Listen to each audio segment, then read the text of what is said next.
They hadn't killed him yet. That was the worst part, watching them take their time while his body tried to stay alive without permission. I saw what they did to him before I ever saw their faces. Not clearly at first, just shapes moving in the trees, something heavy being dragged, the kind of movement your brain refuses to process because it doesn't fit anything familiar. The sound of fabric tearing against bark, a wet resistance that didn't belong in the quiet of a mountain trail. I remember freezing, 1 foot half raised mid-step, like if I didn't move, the moment wouldn't fully exist. Later, when I tried to explain it, I kept going back to his hands. They weren't still. That's what stayed with me. Even after everything that followed, even after the reports, the arrests, photographs I wish I'd never seen, what came back at night were those hands, moving weakly against the ground as they pulled them. But I'm getting ahead of myself. At the time, it was just hiking. I had taken a few days off work, needed distance from everything. The city had started to feel like it was closing in, like every street led back to the same noise, the same pressure sitting behind my eyes. Someone suggested the trail, remote, barely used, a long stretch cutting through dense forest with no signal for most of it. Exactly what I wanted. I went alone. That part matters. The first hours were normal in the way you don't appreciate until something breaks it. Dirt path, scattered rocks, sunlight filtering through branches and uneven strips. I remember thinking how quiet it was, but not in a peaceful way. More like the absence of something that should have been there. No insects, no birds, just wind moving through leaves. I kept walking anyway. The first disturbance was small enough to ignore. A piece of cloth caught on a branch just off the trail. Dark, damp, heavier than it should have been. I thought it was part of a jacket at first, something lost or discarded. When I touched it, it stuck slightly to my fingers before peeling away. I wiped my hand against my pants without thinking about it. A few minutes later, I saw another. This one was lower, tangled in roots, stretched thin like it had been pulled apart, the same color, the same texture. That was when the unease started to settle in. Not fear yet, just that creeping awareness that something didn't line up. I told myself it was nothing. Trash? Leftovers from some camper or hunter. People leave worse things behind in places like that. But then the pattern continued. More fragments. Not randomly scattered, but spaced, like a trail someone hadn't meant to leave. Pieces caught higher up, lower down, some torn clean, others ripped jagged, and underneath it all, faint impressions in the dirt. Drag marks, deep enough to notice once you were looking for them. I stepped off the main path without fully deciding to. That's the part I've replayed the most. There wasn't a clear moment where I chose to follow it. My body just shifted direction, like curiosity had already made the decision and my mind was catching up. The forest changed almost immediately. The trees grew closer together, branches thicker, light thinner. The air felt different too, heavier, carrying a smell I couldn't place at first, something metallic, buried under damp soil and rot. I slowed down without realizing it, placing each step more carefully. I heard noises. Not voices, not clearly, just movement ahead. Controlled, deliberate. Not the random motion of animals. Something heavier, coordinated. I crouched instinctively, moving behind a tree, every part of me suddenly alert in a way that felt almost painful. My heart was beating too loud, like it might give me away on its own. I leaned just enough to see. 2 figures, both wearing dark clothing, faces covered. Not improvised, not casual. Masks that hid everything except the eyes. They moved with purpose, like They'd done this before. One of them was holding something. A length of rope or strap, I couldn't tell. The other was bent slightly forward, gripping whatever they were dragging. He was on his back, arms barely lifting, legs leaving uneven lines behind him in the dirt. His shirt was torn open, skin underneath discolored in ways that didn't make sense at a glance. His head rolled slightly with each pull, mouth opening and closing without sound reaching me. He wasn't dead. That realization didn't come as a thought. It hit like a physical jolt, something immediate and undeniable. The small movements, the tension in his fingers, the way his chest tried to rise. They didn't stop. They dragged him deeper into the trees, not rushing, not panicking, controlled, like they knew exactly where they were going and exactly how much time they had. I should have left then. Everything logical pointed to it. Turn around, get back to the trail, find signal, call for help. That's what a normal person would have done. But I stayed. Not out of courage, not even out of intent. It felt more like being locked into place, like my body refused to move until it understood what it was seeing. They reached a clearing ahead. I moved closer, slower now, each step measured, using the trees to hide myself. The ground dipped slightly, giving me a partial view without exposing me completely. What I saw there didn't fit anything I could rationalize. The clearing wasn't natural. The ground had been disturbed, flattened in uneven patches. Dark stains marked the dirt in irregular shapes, old and new layered over each other. In the center, something had been set up. Tools, objects, things I didn't recognize immediately but understood instinctively weren't meant for anything normal. They dragged him into the middle and let go. His body didn't stay still. It twitched, weakly, like something inside him hadn't given up yet. One of the men stepped forward and pressed a foot against his chest, holding him down. Not violently, just enough to stop the movement. The other adjusted the strap in his hands. There was no urgency, no hesitation. That's when I understood something that made it worse. This wasn't spontaneous. This wasn't panic or a crime gone wrong. This was planned. I don't know how long I stayed there watching. Long enough to realize I wasn't hidden as well as I thought. Because one of them stopped. Just for a second. And turned his head slightly in my direction. Not fully.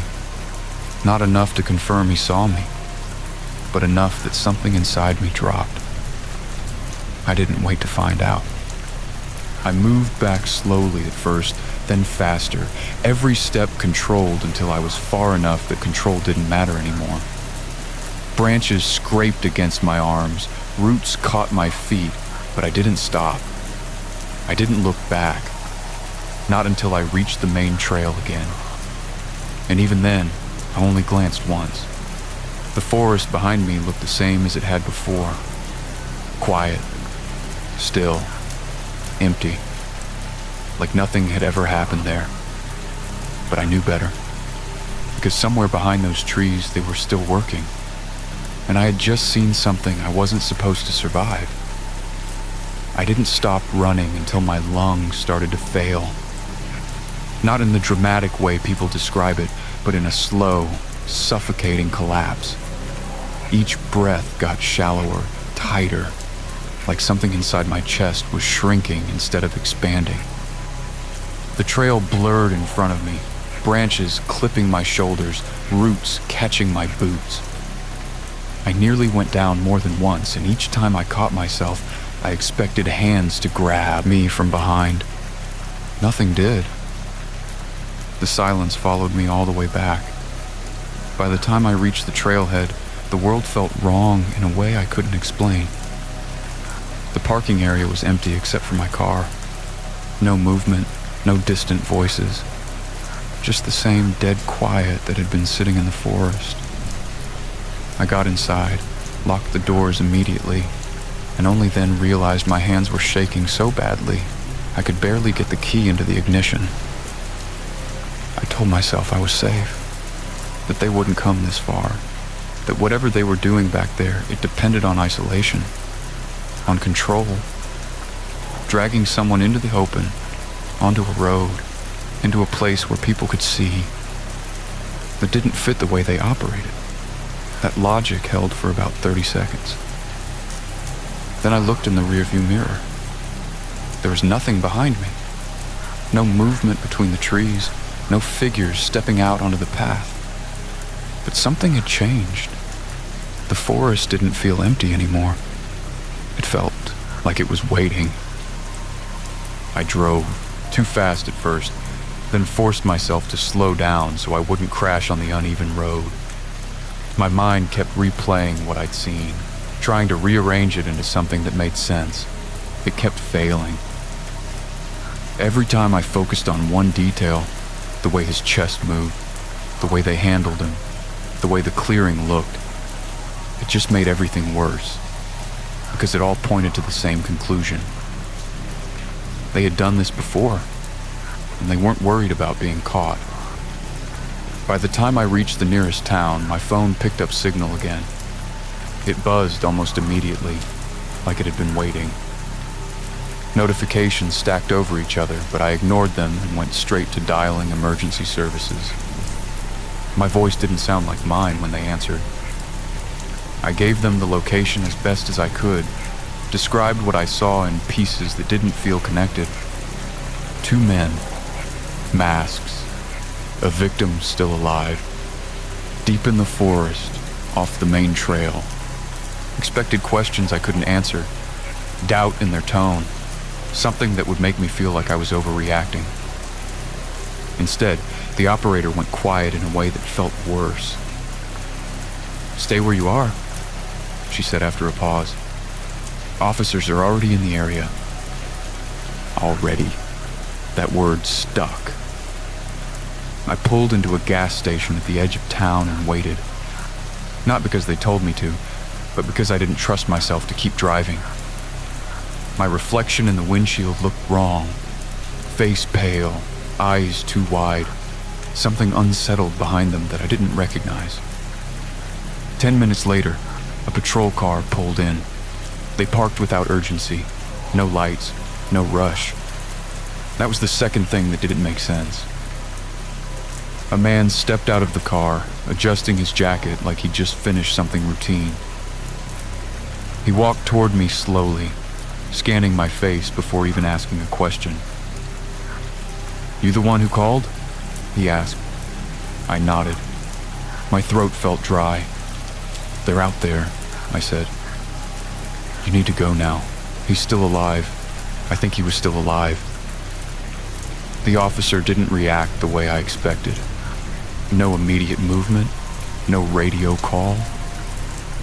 He just watched me for a second longer than necessary, like he was measuring something. "Show me," he said finally. I hesitated. Not because I didn't want to help, but because something in his tone didn't match the situation. It was too flat, too controlled, like this wasn't new information to him. He jumped in my car. We drove back together. The second patrol followed at a distance. No sirens, no urgency. Just steady movement back toward the forest, like they were returning to a place they already knew. The deeper we went, the worse the feeling got. I kept watching the officer while driving back, waiting for some sign that he was as unsettled as I was. His eyes stayed indifferent, relaxed. "You said 2 men?" he asked after a while. "Yeah." "Masks?" "Yes." "What kind?" "I don't know.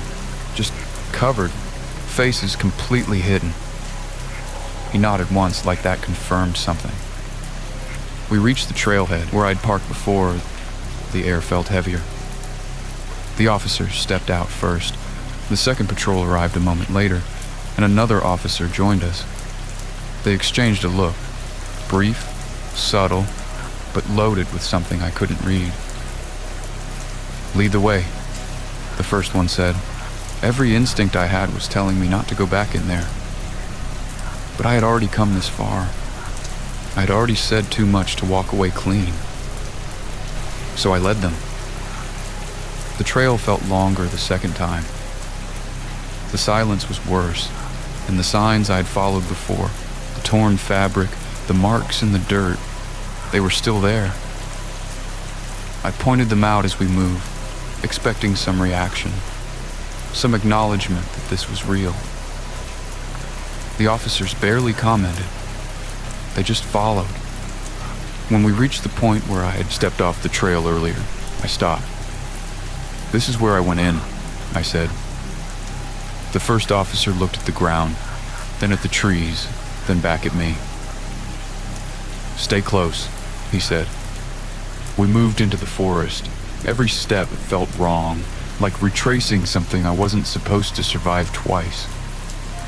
The smell was still there, stronger now, thick enough that I could taste it. We reached the edge of the clearing. I stopped before stepping out.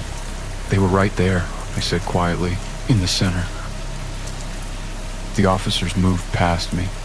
They didn't hesitate. They stepped fully into the clearing and looked around. And that's when everything fell apart. Because it was empty. No body, no men, no tools, nothing. The ground was disturbed, but not in the way I remembered. The dark stains were still there, but older, faded, like they'd been there for a long time. Not fresh, not recent. I stepped out slowly, my eyes scanning the space, trying to force the image I'd seen earlier back into place. "This is it," I said. "This is where they were." One of the officers crouched down, brushing his fingers lightly over the dirt. "Doesn't look like anything recent," he said. "That's not possible," I replied. "I was just here. They were dragging him. He was alive." The first officer stood still, watching me again with that same unreadable expression. "You're sure about what you saw?" he asked. The question hit harder than it should have. "Yes," I said. "I'm sure." He nodded slowly. Then he turned his head slightly toward the second officer. That same look passed between them again. Subtle, quiet, understanding. And in that moment, something shifted inside me. Because it didn't feel like they thought I was wrong. It felt like they already knew what I'd seen, and they didn't want it found. I opened my mouth to say something else, to push harder, to force them to react. At that moment, I noticed something.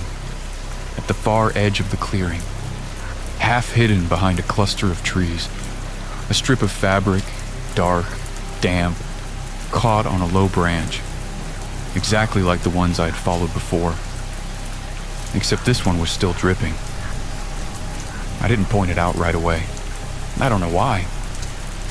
Maybe some part of me needed to be absolutely sure I wasn't losing it. Or maybe I wanted to see what they would do without being told, whether they'd notice it on their own. They didn't.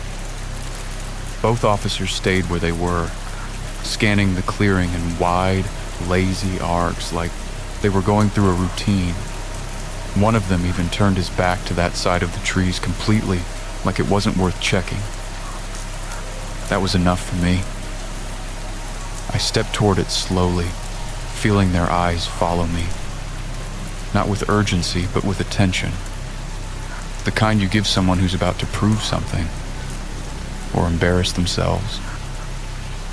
The ground felt softer near the edge, disturbed in a way that hadn't settled yet. Not like the rest of the clearing. This part was recent. I could feel it through my boots. When I got close enough, the smell hit harder, thicker. Not just metallic anymore, something sour mixed into it, like heat had been applied to something that shouldn't have been heated. I reached out and touched the fabric. It clung to my fingers again, just like before. heavier than it should have been. When I pulled it free from the branch, it stretched slightly before tearing loose completely. Still wet. I turned back toward them, holding it up. "This is fresh," I said. "You see this?" The first officer walked over. Slow, measured steps. He didn't look surprised. If anything, he looked like he'd expected me to find something eventually. He took the fabric from my hand, examined it for a moment, then let it hang loosely between his fingers. "Could be animal," he said. I stared at him. "Animal?" I repeated. "You think an animal tore a shirt into strips and dragged someone through the woods?" He didn't answer immediately. Just handed it off to the other officer, who barely glanced at it before stuffing it into a plastic evidence bag.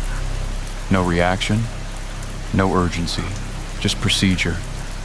That was when the disconnect became impossible to ignore. "You're not taking this seriously," I said. The first officer met my eyes again. Calm.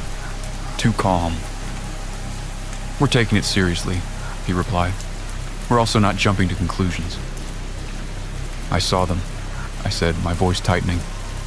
"Two men, masks. They were dragging him. He was alive. And now there's no one here," he said. The words landed flat, but there was something under them. Not disbelief, not doubt. Dismissal. I felt something twist in my chest. "You think I made this up?" I asked. "I think," he said carefully. "You were alone, out here in a remote area. It's easy for the mind to misinterpret things under stress." "No," I said. "No, this isn't that. You don't get to explain this away like that. There's something out here, and you know it." For a second, his expression shifted. Not much, just enough. Then it was gone. "We'll keep looking," he said. "You can wait by the trailhead." It wasn't a suggestion. I stood there for a moment, trying to decide if pushing harder would do anything. Every instinct told me it wouldn't. That whatever this was, it wasn't something I could force out of them here. So I turned and walked back. I could feel their macho-fat eyes on me the entire time. I didn't leave, not immediately.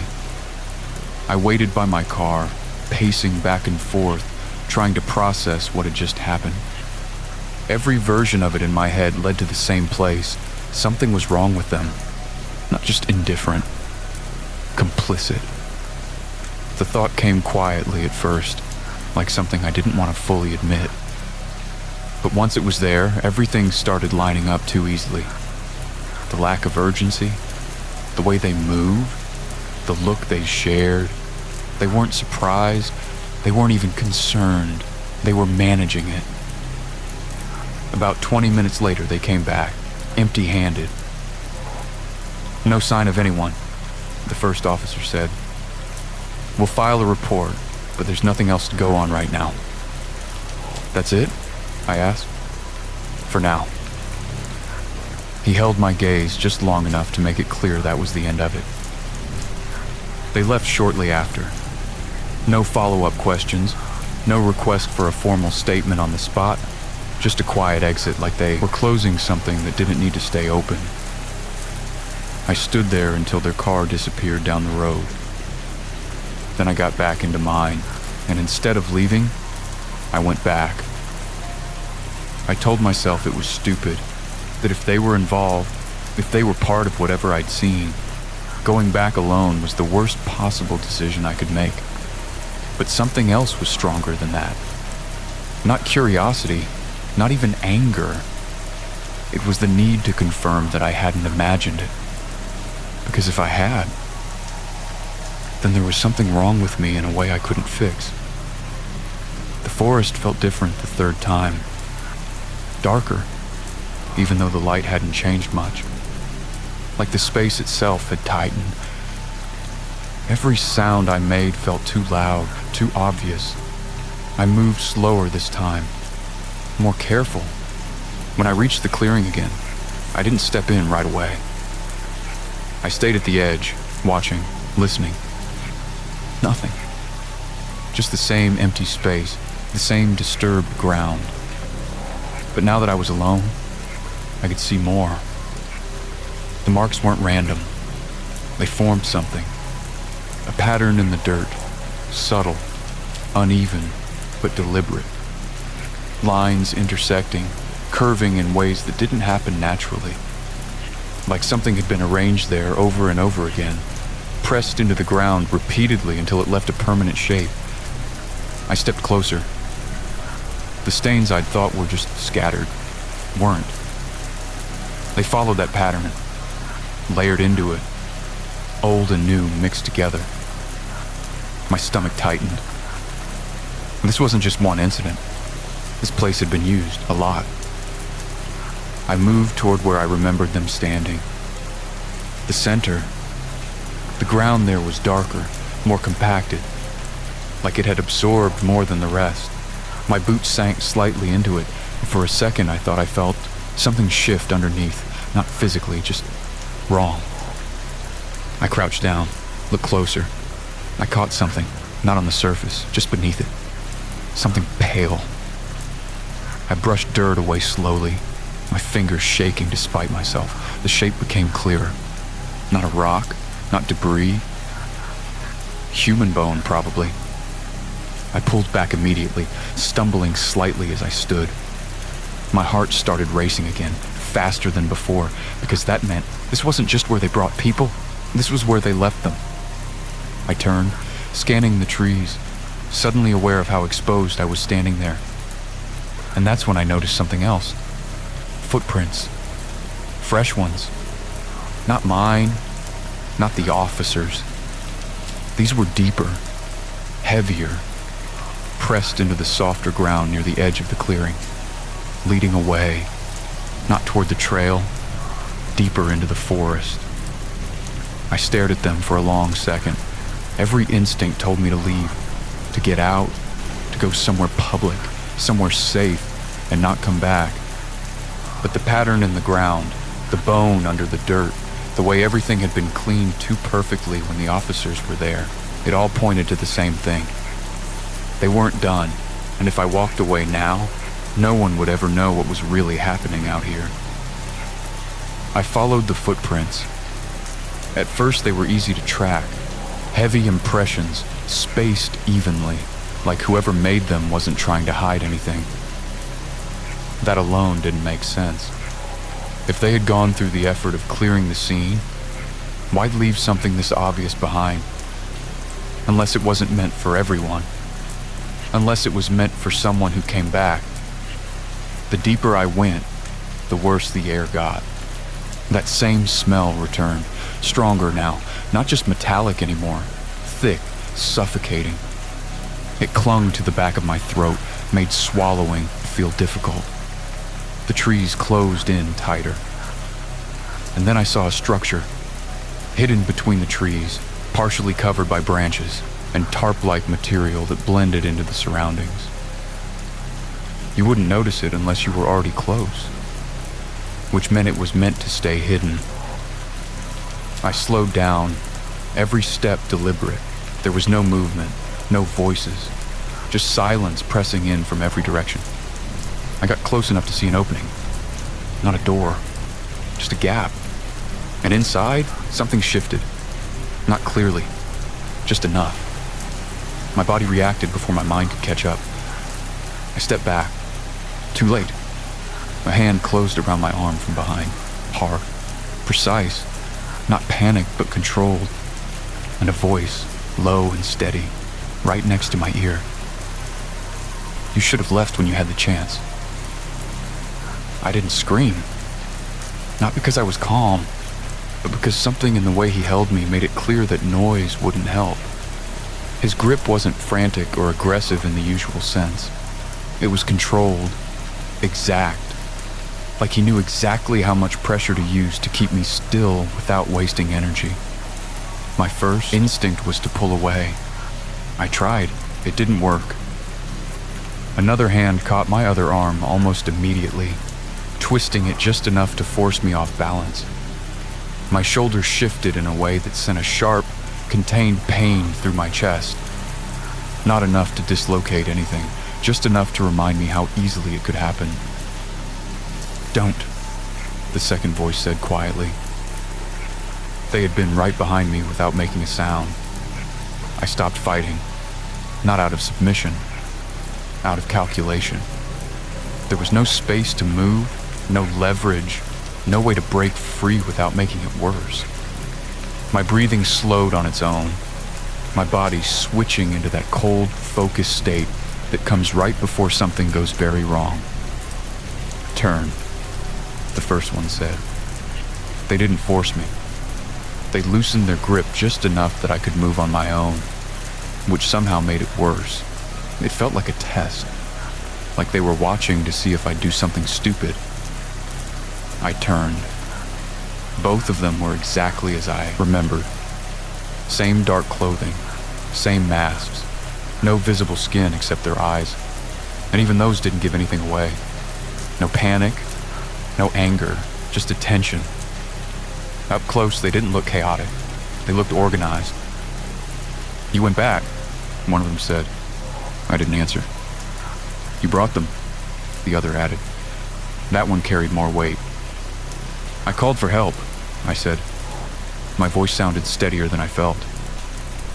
"That's what people are supposed to do." A slight tilt of the head. The first one again. "And you came back anyway." I didn't respond to that either. For a few seconds, no one moved. The forest around us stayed completely still. No wind, no distant noise. Just the three of us standing there, too close together, like the space had closed in around us. Then one of them stepped back slightly and gestured toward the opening in the structure. "Inside." Again, not forceful. Certain. I didn't move. "What happens if I don't?" I asked. They didn't hesitate. "You already know." I did. That was the worst part. There was no need for threats, no escalation. Everything I had seen up to that point answered the question for me.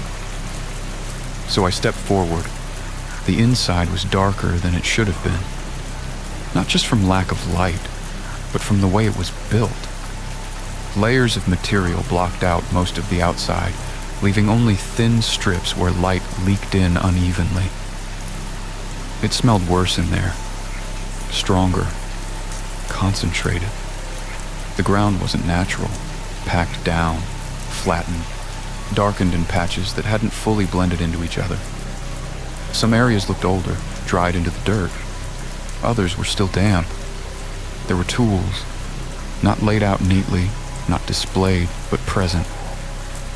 Set aside in ways that suggested they were used often enough not to need organizing. I didn't look at them too closely. I didn't need to. My attention was pulled somewhere else, to the corner. At first I thought it was just a pile of clothing. Then I saw the shape underneath. A body. Folded in on itself in a way that didn't look natural, like it had been moved after it stopped cooperating. The fabric around it was stiff in places, darker in others. One arm was visible, the skin discolored, stretched slightly at the wrist. I didn't step closer. I didn't need confirmation. "That's not the one you saw," one of them said behind me. My stomach tightened. "So, there are more," I replied. "Of course there are more." No hesitation. No attempt to hide it. I turned slightly, enough to keep both of them in my peripheral vision. "Why?" I asked. It came out quieter than I expected. They didn't answer right away. One of them moved past me, stepping toward the body in the corner. He crouched slightly, not to inspect it, but to adjust something, pulling fabric back into place, covering what had been exposed. Not out of respect, out of habit. "People disappear all the time," he said finally. "Out here especially. They wander off trails. They make bad decisions. They don't tell anyone where they're going." "That doesn't explain this," I said. "No," he agreed. "It doesn't. The other one stepped closer to me again, just enough that I could feel his presence without him touching me. "You weren't supposed to see it," he said. Silence again. Heavy, measured. "You reported it," the first one added, still near the body. "That complicates things." "They didn't do anything," I said. "The officers, they acted like they've seen worse?" he interrupted. I didn't respond, because that was exactly what it felt like. He stood up slowly and turned back toward me. "They know enough," he said, "enough to stay out of it." A cold realization settled in. "They're covering this up," I said. "No," he corrected. "They're avoiding it." The second one shifted slightly beside me. "It could have been better for you too," he said, "if you hadn't come back." I looked at the opening behind them. Too far. Even if I made it past them, I wouldn't get far. Not in terrain like this, not with them already positioned.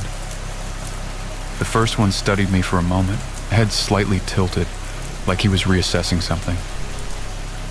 "You saw the clearing," he said. "You noticed things most people wouldn't. Patterns, details. You've already connected the pieces," he continued. "The clearing, the bodies, the way it's handled." My mind flashed back to the officers, the empty clearing, the way everything had been adjusted. "You're not just killing people," I said. "You're managing it." Neither of them reacted. Something shifted in my head at that point. A line crossing from confusion into something clearer, more dangerous, because now it made sense in a way I didn't want it to. The second one finally moved his hand back onto my arm, not tightening, just resting there. "You've asked enough," he said. "We're not finished here." I didn't resist when they turned me toward the deeper part of the structure. Not because I'd given up, but because I was starting to understand something that scared me more than what I'd already seen. They weren't improvising. They had a system. And now, I was inside it. They didn't restrain me, and that detail stayed with me more than anything else inside that structure. The space itself was the restraint. Every narrow passage, every angled wall of overlapping material, every partial opening was positioned so that movement could be seen, predicted, and corrected before it became escape. I tried to slow my breathing, not out of calm, but out of necessity. Panic would make me obvious, and being obvious felt like the worst possible outcome. My eyes adjusted gradually to the dim light, picking up details I had missed before. Behind me, they moved with the same controlled rhythm I had noticed from the beginning. There was no urgency in their actions, no wasted motion, just a steady process of adjusting, repositioning, maintaining. I started looking at the structure differently now, not as a place to survive, but as something to read. The gaps along the sides were intentional, too narrow to be obvious exits, but wide enough to suggest possibility. The kind of detail that would draw attention from someone desperate enough to look for it. My gaze kept returning to one in particular, a slight widening where the material hadn't been fully secured. It wasn't enough to guarantee escape, but it was enough to tempt it. They weren't deciding whether I would run. They were waiting to see how. The thought settled in slowly, but once it formed, it didn't leave. The footprints I had followed, the fabric left behind, the way the clearing had been partially erased, but not completely hidden. None of it had been careless. It had been selective, designed to be ignored by most people and noticed by the kind who couldn't leave it alone. People like me. I made a decision. Not because I thought it would work, but because doing nothing felt like accepting a role I didn't want to understand. I moved suddenly, committing to the gap I had been watching. My shoulder struck the edge hard enough to send a sharp line of pain down my arm, fabric catching and tearing as I forced myself through. The space resisted just enough to slow me, to remind me that it had not been built for easy passage, but it gave way under pressure. I expected immediate pursuit. It didn't come. I ran anyway. The forest closed around me almost immediately, branches scraping against my arms, uneven ground pulling at my steps. I tried to hold a direction, but the terrain resisted it, shifting subtly with every adjustment. The deeper I moved, the more it felt like I was being guided without seeing the guide, pushed into paths that looked identical but led somewhere specific. And still, behind it all, there was that pressure. Not sound, not footsteps, just the awareness that I wasn't alone in the space I was moving through. I kept going until the trees began to thin, until the ground leveled just enough to suggest I was nearing the main trail. The shift was subtle, but it was enough to push me forward harder, ignoring the way my body was starting to fail under the strain. When I finally reached the path, it didn't feel like relief. It felt like a transition.